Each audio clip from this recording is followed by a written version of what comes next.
It's Alex!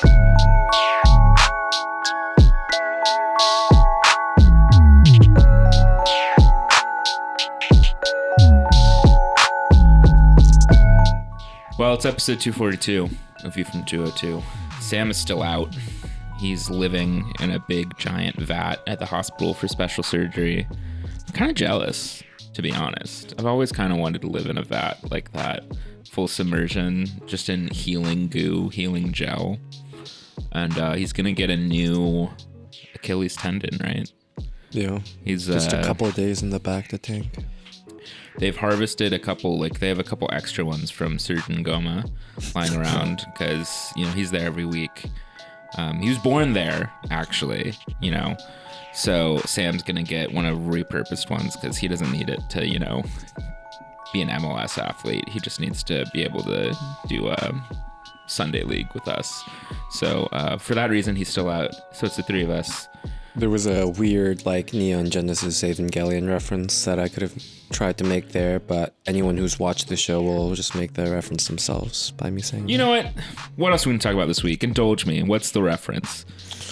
Is he going to turn into some little freaky angel thing? I'm cross-referencing basically the things people say on Twitter. Yeah, well, to get there, you would have to get kind of deep into the lore, but there's I only know that show is coming on after Beavis and Butthead on MTV2.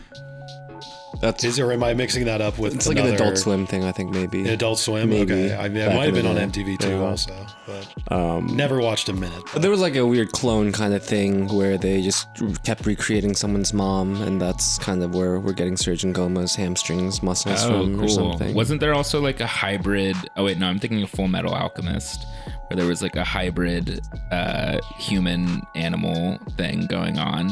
Mm-hmm. Gerhard Struber's been trying to do that for years. There's a running joke apparently where the most popular anime podcast doesn't talk about anime anymore, and maybe we're the podcast now that just picks up that spot. But only in a way where I refuse to actually know anything about it, and I make clumsy references to it. We are a group of New Yorkers in our 30s, or I guess Peach is not yet. No, you're in your 30s now. Yeah, we're dragging you along. So in the old Korean age system, I would be 30. Great. So yeah, we don't consider that. Given those stakes, we could just do the podcast about nothing.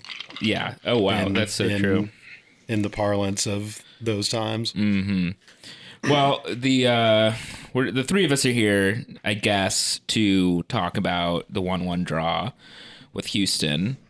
Happened on Saturday. Of course, it was the main event, or the main kind of important thing that happened was also the match, where the protests happened and the walkout against Gerhard Struber's continued existence at the club. He has still the manager as of this week. Was the manager on Saturday, was on the touchline. His name was not announced with the lead up, the lineup card, I believe. Although we were not actually there to see it because we did go to Harrison, and then it started raining. And intensely. Then we decided to boycott early. Right, and then it was actually uncanny the way that the rain just kept exactly on the Hudson this weekend.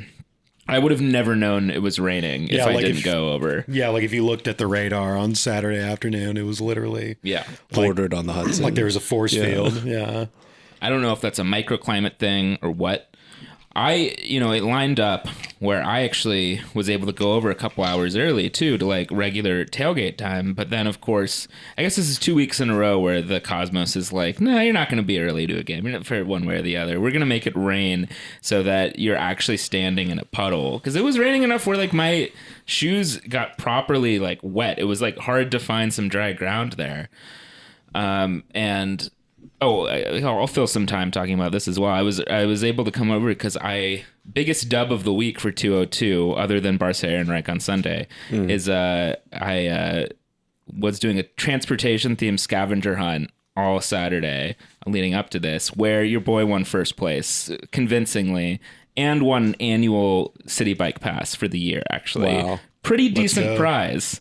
Will you be able to bike in front of my apartment now? I will, yeah. And once we build that bike lane too, it's going to be no holds barred. So that was my main attraction on Saturday. Everything was a bonus. I was running around the city in a Houston Dynamo jersey from like 2008. It was, I finally with my COVID weight, I now fit into it again because I originally got it when I was heavier too. So everything was really fitting, just right. And then until I went across the river and had to stand in the rain, but I was willing to go in. So, but once it started raining so torrentially, and then we were in delayed. We were like, it hadn't even been formally announced yet, but we knew the game was going to delay it. It was like, oh, are we going to stand here forever just to like go in and then walk out? And we just bailed. And that's I think the first time I've gone to Harrison, but not gone to Red Bull Arena. Yeah. Yeah, and just like turned around. But I don't regret it because also like I'm genuinely surprised that the game kicked off earlier than 8:30 because there was so much thunder going on. But I guess it was clearing when we left. But And we managed to get to where we were going to watch the game, presumably, in time for kickoff. It worked out because then even if we were there for kickoff and then walked out, like we wouldn't have gotten back anywhere. We would have missed all of that thrilling game. Yeah, it's true. Yeah, of course. Salad is back on the menu. Oh yeah. Now that we had our unfortunate detour. I'm picturing the Lord of the Rings scene. It's much funnier. They're saying salad. Salad's back on the menu, boys. Because it's like the opposite. Yeah, they're just like foraging around. It's just Merry and Pippin being like, "Oh, up herbs. you didn't mention you like salad. Like we've got all sorts of arugula here." But salad is back. It was a 1-1 draw. It was so. I guess maybe even before we get to the game, just recounting the events of the week. Last time we recorded was on Tuesday night, right? Mm-hmm. Or Wednesday. I don't know, one of those two. Tuesday night. We thought that back then, in those heady times, in those salad days. Last few weeks have felt like years. Yeah. There are decades when nothing happens. Yeah. And so forth. It's like a real feeling of Mercury being in retrograde, but it isn't. Did I talk about it last week? But, I feel like it's really grown upon itself in its way. It's insisted that it's becoming in retrograde, which apparently now it is. Mm-hmm. So we were speaking a week ago thinking, we knew Struber was not fired yet, but there was still a glint of possibility that maybe he would be, because like the club was just taking so long to act on anything and was just a mess. And the suspension hadn't come out yet. So the dust had not settled. So by the time you get to the Thursday press conference, I think it's apparent. Gerhard Struber speaks. It's apparent that he's probably sticking around.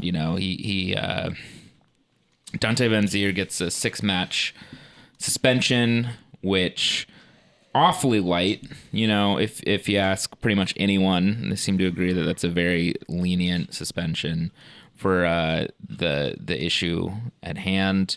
I think it was only. It's like only 3 matches longer than a regular like violent play red card.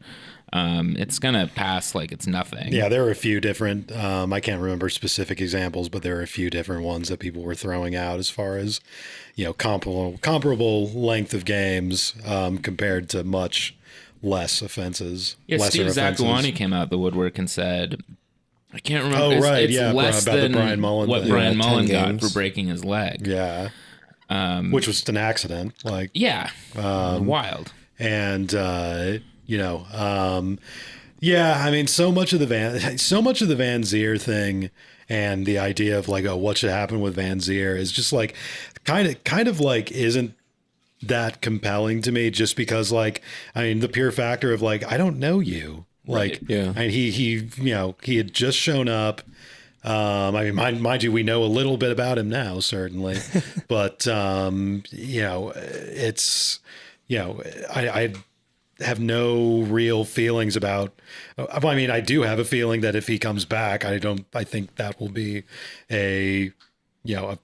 certainly a long road, if such a road exists, to regaining kind of trust and respect from fans and probably his teammates. But even beyond that, I just don't really. I mean, him being out of the team now, I think, was definitely a given when the incident happened. And whether he comes back or not just feels like such a, beside the point situation, or beside the point question, compared to the more, just sort of institutional factors that led to, last weekend. Yeah, and like especially because people also brought up the Alexandre Katai thing from LA, which right. he didn't even do, and LA was still able to release him. So there is precedent for being able to act on. It's not like he was a things. cheap player. I mean, Right, everybody's exactly, saying like, RBNY doesn't want to do a loss on Van Zier, and it's like, well, I mean, lots of teams. But that should be beside the point anyway. If it's right. about like lots of teams have Now, eaten do you contracts. think this club would ever just like let a player that they spent $6 million on just leave on their contract without putting up a fight? Do you think they would do that? Do you think they would just let a DP attacking player just walk and like never respond to their do you think that would happen? I don't know. Yeah. In case you're out of the loop, Kaku is who we're talking about. But also, Kaku at least did something for this club too. Yeah. We didn't even fight for someone who was actually produced for this club, much less. There was somebody out there, I think it was like a sanctioned pundit or whatnot, who said like, if I had to make a guess on what's going to happen with Van Zier, I think the 6-week suspension goes pretty close to the summer European window, and maybe he goes out on a loan, and just sees, everybody just waits and sees what happens. Right, but I'm comparing ourselves to another failing club here, the LA Galaxy, who was able to manage to do something like pretty decisive. Yeah, they're really stealing the thunder. They're stealing the thunder from Struber, and their fans are stealing the Struber. Or sorry, their Vanny's stealing the thunder from Struber, and their fans are stealing the thunder from our fans. Kurt Zuma got more abrupt justice for abusing his cat than which is terrible. A human, but yeah. But oh wow, apparently Kurt Zuma has my birthday. You know his middle name is Happy. Now I do. I'm looking at it now. Oh.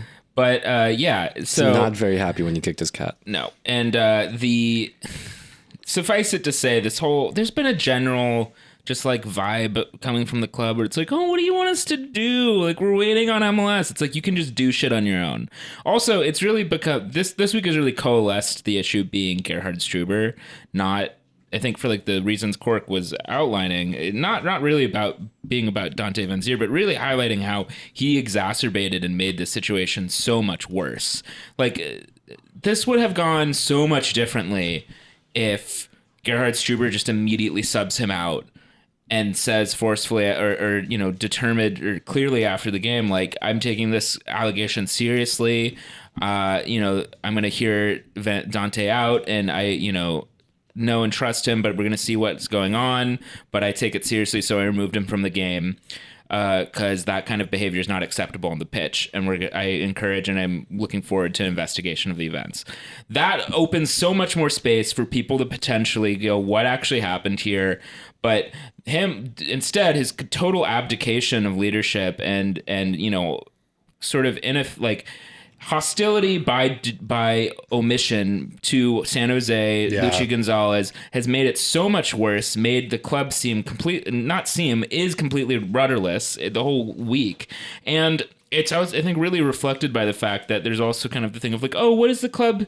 I don't know, like the club has to wait for the league to act. It's like the league is not going to sanction Gerhard Struber. Gerhard Struber did not technically break any rules. He just completely failed as a leader and as a manager. Like, there's no rule or behavior like against Gerhard Struber being an enormous hapless dickhead in the face of that situation. The league is not going to suspend him, and no one's even asking the league to do anything about that. The fact that he's still around is a problem for reasons completely outside that purview. So this whole like, oh, I don't know, let's wait and see what's going on thing has just made the club seem so tiny and hapless and irresponsible and, completely unserious. And, needless to say, like, as a lot of the signs said in the protests, like, this is not zero tolerance, of racism. This is quite a bit of tolerance, actually. So it's just, I think really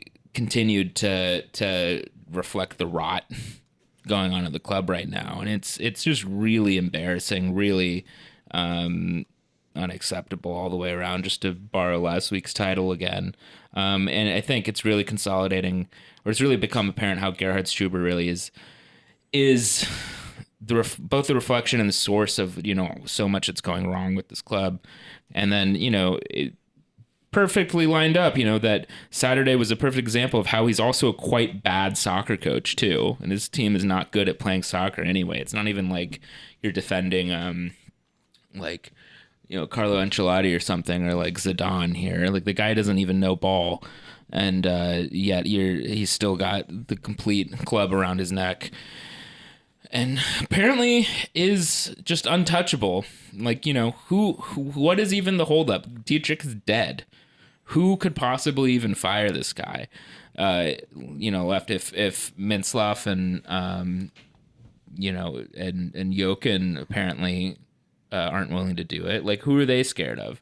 I don't know. Yeah, it almost feels like it's also the easiest, cleanest option. You know, it's like, oh, if you were this kind of corporate entity looking at this, even in the most cynical lens, you'd be like, oh, hey, there's someone that's very easily scapegoated, and I can solve myself of all of these issues and just move on and, you know, carry on with whatever else I'm doing, even though this incident, like, has kind of tarnished the brand a little bit in whatever ways that it's doing. But, you know, my personal suspicion is that anybody with any sway in the Red Bull office in Salzburg or, you know, Munich, wherever all these guys have their corridors, they think it's just, you know, pissy little woke Americans causing a fuss about nothing. Right. Seriously. Seriously. As we've seen, that's why we know. That's what we know about Red Bull corporate culture in the past. I mean, that's true. But as we've also seen from random anonymous Belgian accounts replying to everything that we have been.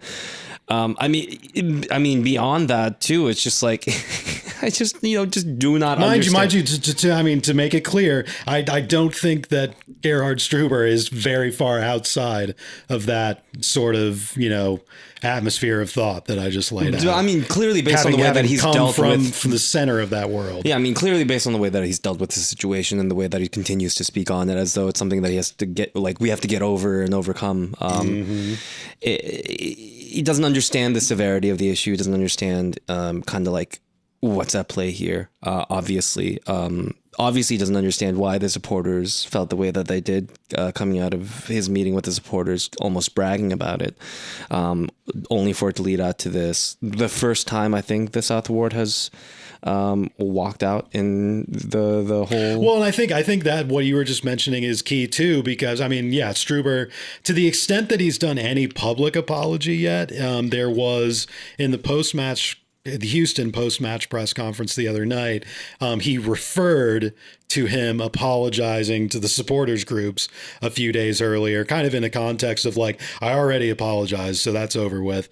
Mind you, the messages, you know, the official statements that were put out by the supporters groups after the meeting late last week were that, you know, both the meetings were with both Dante Van Zier and Gerhard Struber, were that Dante Van Zier was quite sincere and apologetic and deferential and, you know, just came off much better. Whereas, you know, surprise, surprise, Gerhard Struber was much more kind of standoffish and did not seem to actually offer all that heartfelt of an apology. And the supporters groups were, you know, pretty straightforward about that in their statements about the walkout. So, I mean, yeah, it's continuing to be bungled day after day, week after week now. And I mean, it's a thing where it's like, yeah, I'm sure even outside of the halls of the Red Bull corporate office, there are people who are, you know, I can sense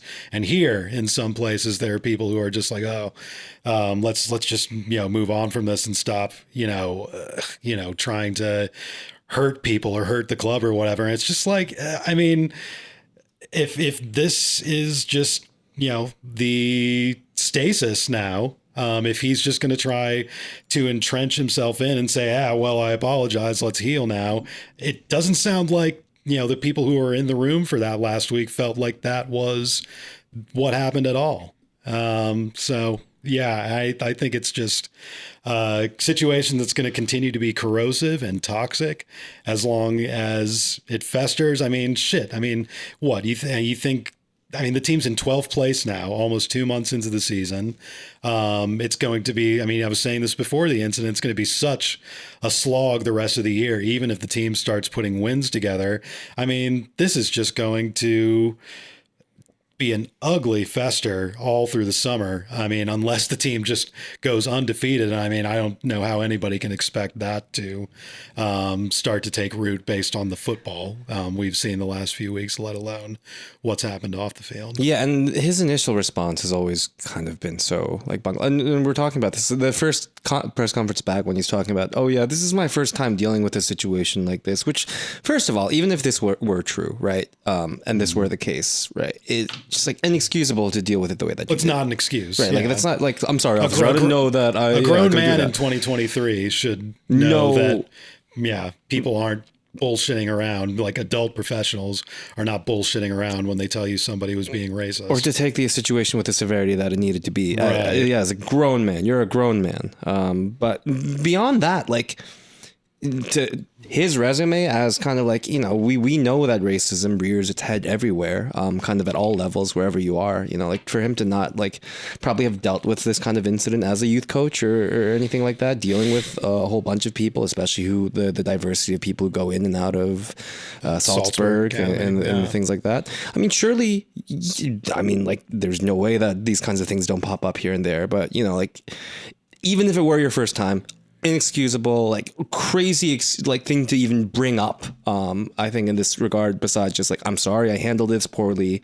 You know, these are the next steps forward. And he's not even like saying the next steps forward. He's saying that the next steps forward are just him being there, not accepting the consequences and just, you know, continuing to lead the team, leading practice constantly. Like we were thinking, hey, is he even leading practice these next few days? And clearly there's no intention or, moving on that front of like thinking that the locker room isn't a good enough place for him to just continue going at it.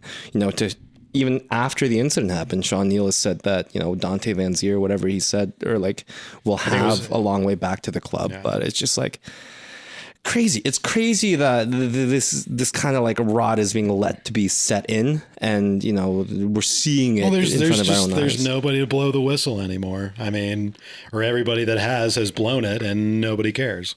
You know? It's wild as well that even, and you know, I'll be careful and not indulge us too much, but even if you like adopt the mindset from Struber that like this was all kind of silly and like it was dumb, it was raised in the first place, and you don't believe it, even if you adopt that mindset, he still didn't handle the situation well. You know, like he does he think he did, even if like all of the information that he received at the time, if he thought that he like that was accurate, if it actually were accurate, which it wasn't, or his recounting of it, he still like completely fucked up as a leader on the day, and just like letting that situation fester for 20 minutes while he got pissy at everyone around him, did not gather the team together, did not like try to, you know, have any sort of unified response, was arguing with his own managers, was arguing with San Jose, was like complete mess of a guy, even if before you get to the issue of like him overlooking and dismissing racism as a real issue.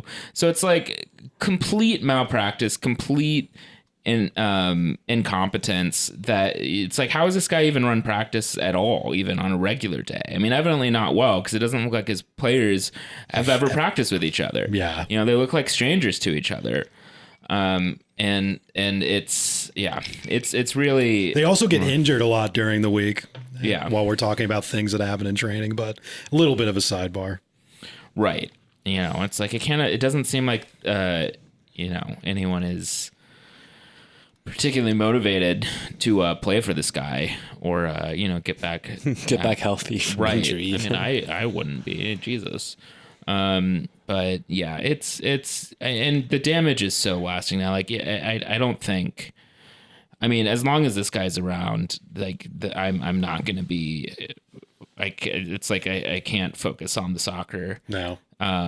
You know, there might even be a point where it's too late still then, you know. It's like if he finishes this season, I mean, honestly now it's like it is This is the critical moment, damage that he's stuck around even as long as he has.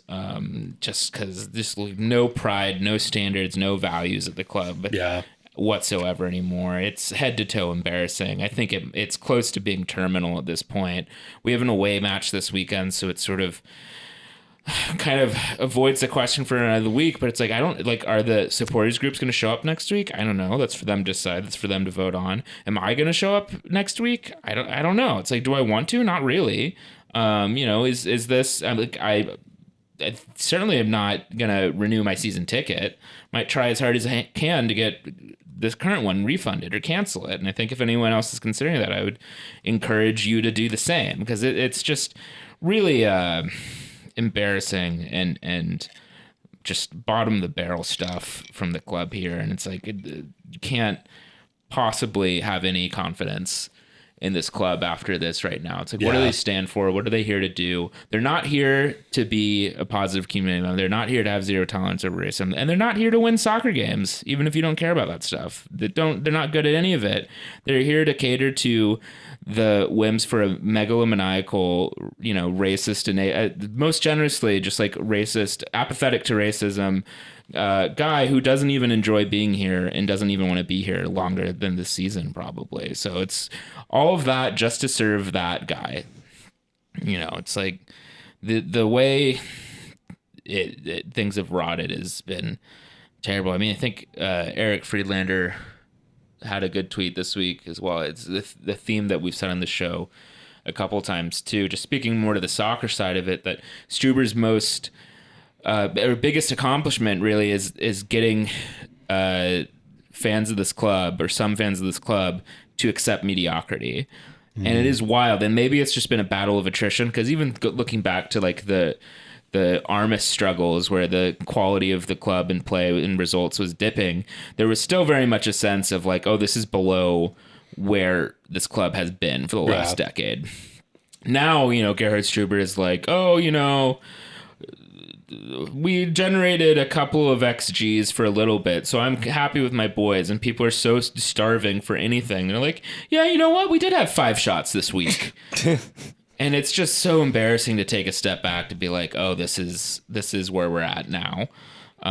All in service of this. And it's like completely already forgotten that we in 6 years, we won the league 3 times. And now we're just like not gonna be looking to avoid the drop. And once we get caught up with on games in hand, we might not avoid the drop. Gerhard Struber's specialty, avoiding relegation. We're in 22nd now on the whole table. So who knows? 2 months into the season, in the lower third of the table, just appalling.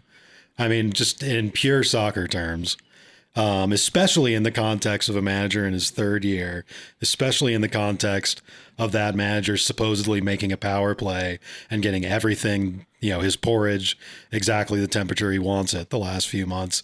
Just unacceptable results on the field, in addition to this nightmare over the last couple of weeks.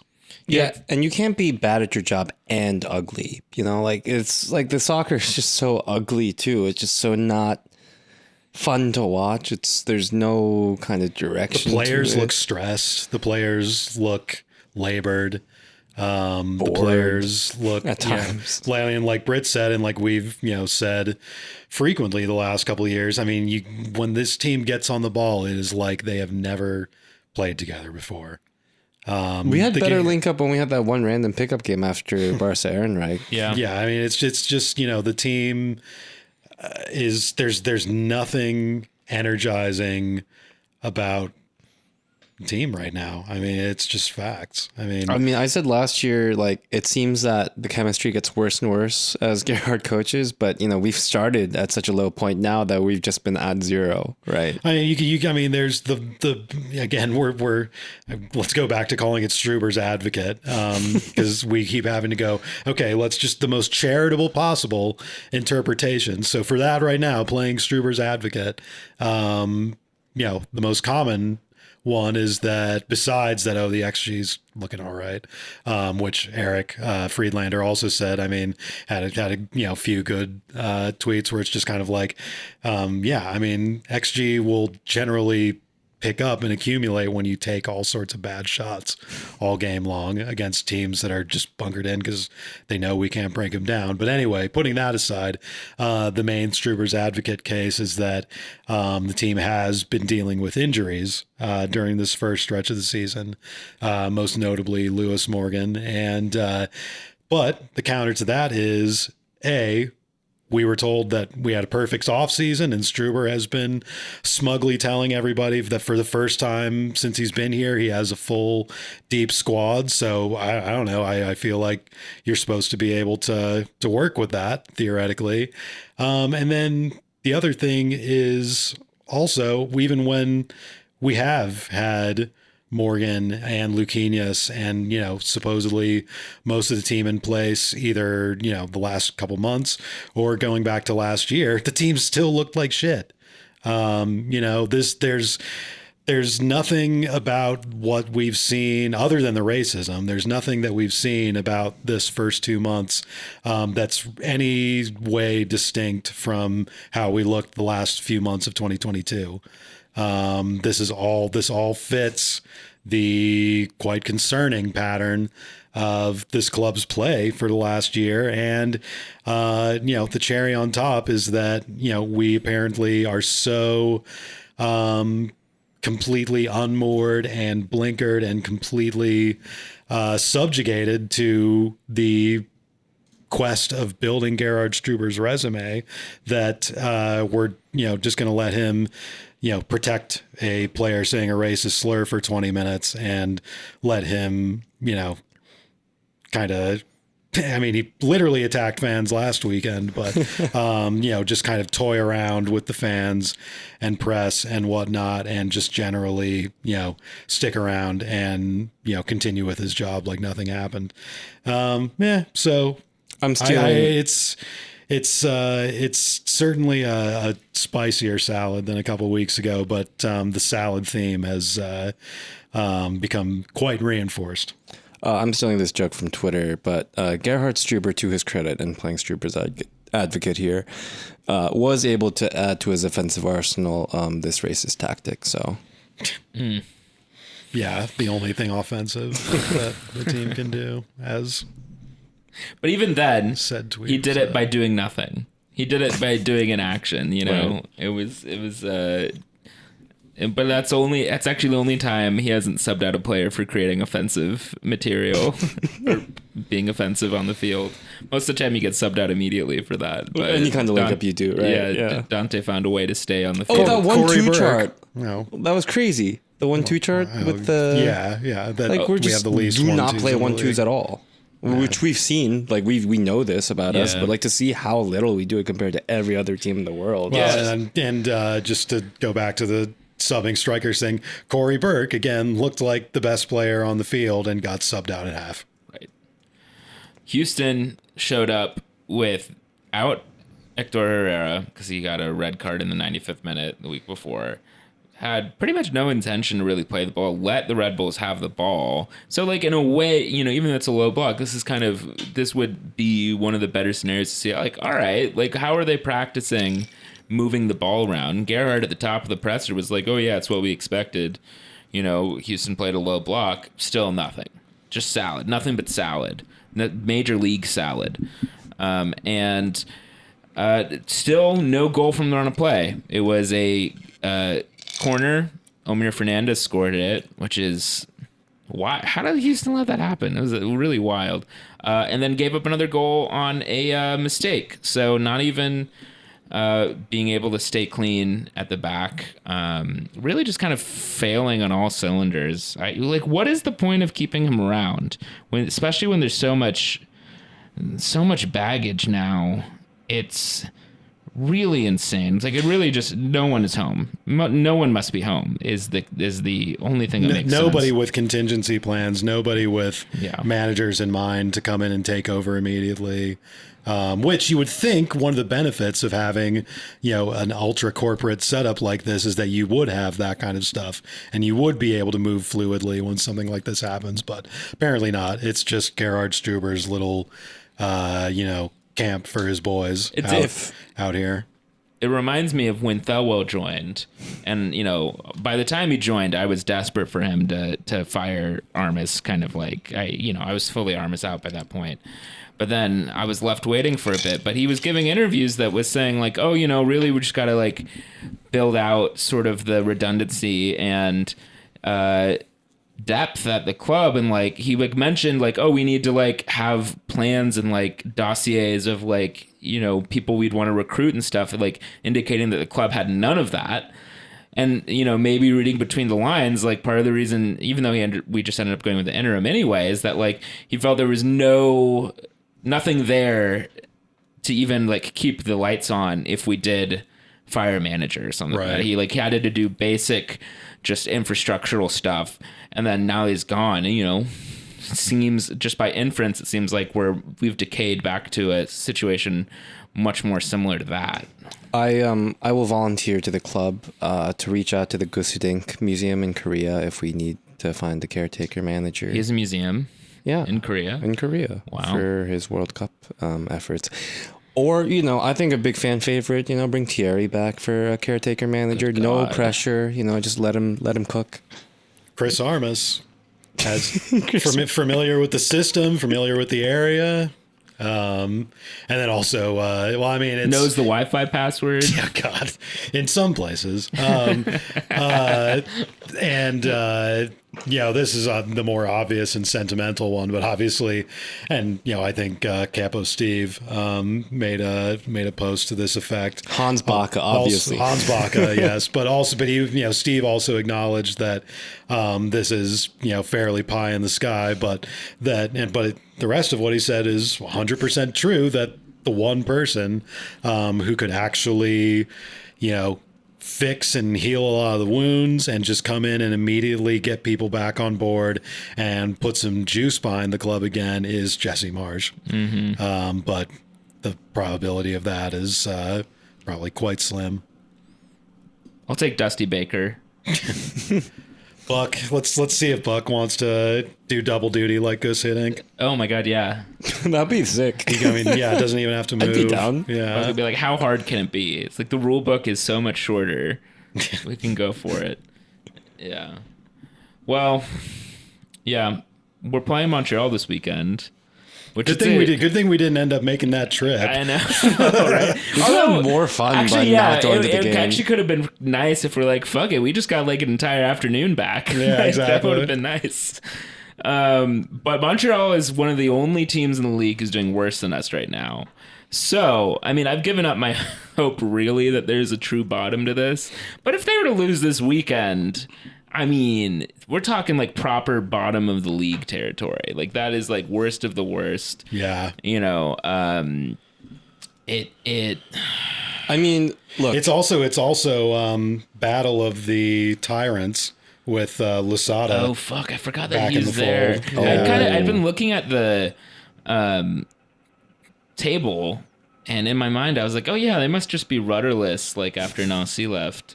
But I forgot they went out and got a guy, and this is just how he's doing. That's so funny. God. Well, I was going to say, like, you talk about the bottom out, but, reportedly Mario Gomez watched the game against Houston. Oh, yeah. So if he saw that and nothing has happened yet, then I have no faith. Yeah, it's like, what could there it's not possible to have a worse display than that, I think. I guess we could have lost. I guess we could have lost by multiple goals or something. But in terms of like your fans leaving, paltry attendance beyond that, a rain delay, both teams looking, or like the home team looking like shit, giving up a bad goal, failing to score from the open play, manager being incoherent per usual. Changing clothes also. Yeah. Although I guess he was probably soaked this time. This is the only time it's ever made sense.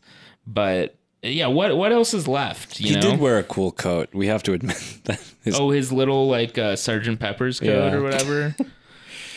All right, yeah, yeah. What else? What else could possibly be left here? There is a dynamic there, like with the record's so poor. It is wild that all of the disgraceful shit, I mean, it's rightfully taken precedence, but you almost wonder, like, is it even like perversely distracting from how bad the team is on the field too?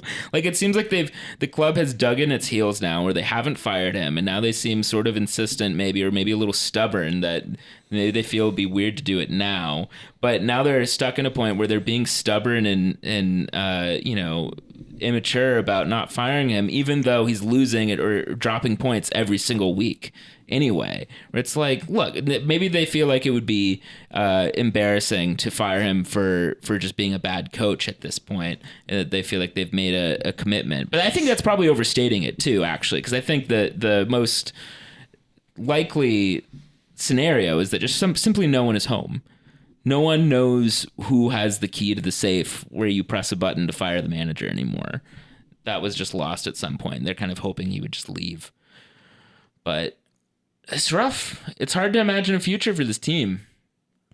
It is a potential, like with the image of the supporters clubs leaving did put us closer than ever to potential actual Chivas USA territory here, which is wild because like I feel like such a critical component of the Chivas USA situation, as well as the fact that they didn't even own their own stadium. So because like when you're thinking about like a team in that kind of situation rotting to that point, I feel like it really helped, so to speak, that like, you know, they ultimately didn't even have that many assets. They were just kind of borrowing Home Depot Center. They were just kind of, I don't know where they were training. And ultimately, when they contracted, it was they're just picking up bad contracts from the rest of the league, right? When they were league owned. So like there wasn't that much there. It's wild to see something like that happening with a team that owns its own building, you know, that has trophies and is building a multi-million-dollar training facility. Yeah, you know, a new one, and has been signing, players for millions of dollars, or paying millions of dollars in transfer fees. Even though I'm sure it's not as much as some people would like, it's like there's still been a sprinkling of investment, but also to let the club culture and standards slacken so much is really wild. That's okay. I know the team is gonna tweet out something with a little like exhale emoji, be like, final in Montreal, point split, like resolute, you know, acting like they're 3 fucking years old. Because, like, we're all babies now. Everyone's trying their hardest. You know, it's like no one's even criticizing the individual people of the team. But I'll do it now. You guys all suck. I am criticizing every one of you individually. You're all bad people. You should cry about it. I want you to go to Twitter and say, I was personally attacked by the Twitter mob. All of you individually. That's what happens when people are mad about sports games. They are attacking you individually. It's true. Everyone's talking behind your back. It's all a personal insult. How do you feel about this as a social media professional? I'm not a social media professional. I don't know what you do. It's adjacent. I don't know. I don't know. It's not in Roblox. I don't care. Okay, fair enough. This would never have been allowed to happen in the Roblox community. I'm just going to say that. Or racism would it? Probably. In the video game community? What? Is it mandatory? I don't know how this works. So you wanna analyze Montreal? You wanna do lineup predictions? Oh yeah. I had to do a lineup like projection last week for that Dynamo podcast I did, and I almost had an aneurysm. I was like, yeah. He also asked me to bring some topics, and I was like, oh boy, yeah, sure. I got some topics. Have you seen John Tolkien's hair? Yeah, I have like 4 versions of the same topic, which is just salad. Salad away. This guy's making me anxious, Gary. I'm really worried that we are now the team where it's like, lads, it's Red Bull. Just go out there and get a point, you know? Well, yeah, it's just going to be a point, you know. It's different than the zone. I'm not going to call this the zone. It's its own terrible, different beast. But we are similarly in a spot where it's like we're not even losing, you know? We can't even watch other teams play good football against us. We're just determined to do terrible. Our podcast mates' Achilles are falling off. Jesus, yeah. Sam really is like the painting of Dorian Gray in this circumstances, just deteriorating as the team refuses to die. Man. Well, at least Barca Ehrenreich is undefeated. Got 4 points. I scored the game winner too. That's true. You stole a goal. I stole a goal from Brit. I was on a union mandated hush suspension for cocaine. Yeah. They still do those. Yeah. Mm-hmm. Believe it or not, that is against the rules in DSA League. I get tested after every match. Every match I score in. Yeah. So hard. Although technically, I guess we have 3 points because for some reason the organizing committee, I think we're looking at anyone, not pointing any fingers here, Peaches, has decided it's 2 points for a win. I thought we're doing 3 points this season. I mean, the table they sent out last week. Okay, well, we're also doing goal differential. So okay, I'm going to browbeat them. And that's how local democracy works, browbeating. This is direct action from Brit. Even took over for timekeeping. Oh, yeah, it was unacceptable. We need some. This is not anarchist league, all right? That's all I'm going to, before I go too deep on that, that's all I'm going to say about that, all right? Well. The PSL league continental matchups will be fun. Yeah, that actually, we were joking about that on Sunday and then realized actually maybe that's what we need. That, you know, you have to read the entire manual or you're banned. You have to read like Inverting the Pyramid in eight different languages. Arsene Wenger's memoirs or whatever. Yeah. But anything else this week? I don't even know how long we've been going. Usually I have some sort of internal clock, but like, as you can tell, we're not really in the mood to like analyze the footy because it's all nothing but salad away. So, anything else? I don't know. I guess maybe I'll say, you know, last week I was speculating like we'll see what happens with like in terms of supporting the team. I think we're also still in a holding pattern for this week. Maybe we'll see if the specter of another home game on the calendar next week is gonna heighten the contradictions a bit. But yeah, for this week, I guess we can say that we'll probably be back next week, but just acknowledge it's a weird situation. Who knows how we're feeling? You've been listening to the episode, presumably, if you're at this point. You can tell how we're feeling a bit existential questions about what supporting this club and the podcast even looks like. But this is not the week that it ends, I can say. If anyone wants to start a Valorant Premier team with me, that's coming up on the 25th. You know, I think Chris is interested in getting the team set up. So okay, we could set up a RBNY fan Valorant team. Yeah, do a big podcast crew and audience trip to Cooperstown if anybody wants to sign up. Mm-hmm. Yeah, we can all do a everyone can just watch me play City Skylines for hours. Not cooperative, just watch me play alone. Oh yeah, we almost did Football Manager stream a few years back. That's true. Yeah. We could still do that. Maybe. We could. All right, well, we'll figure it out and we'll let you know. Yeah, just join the Patreon. It's Alex!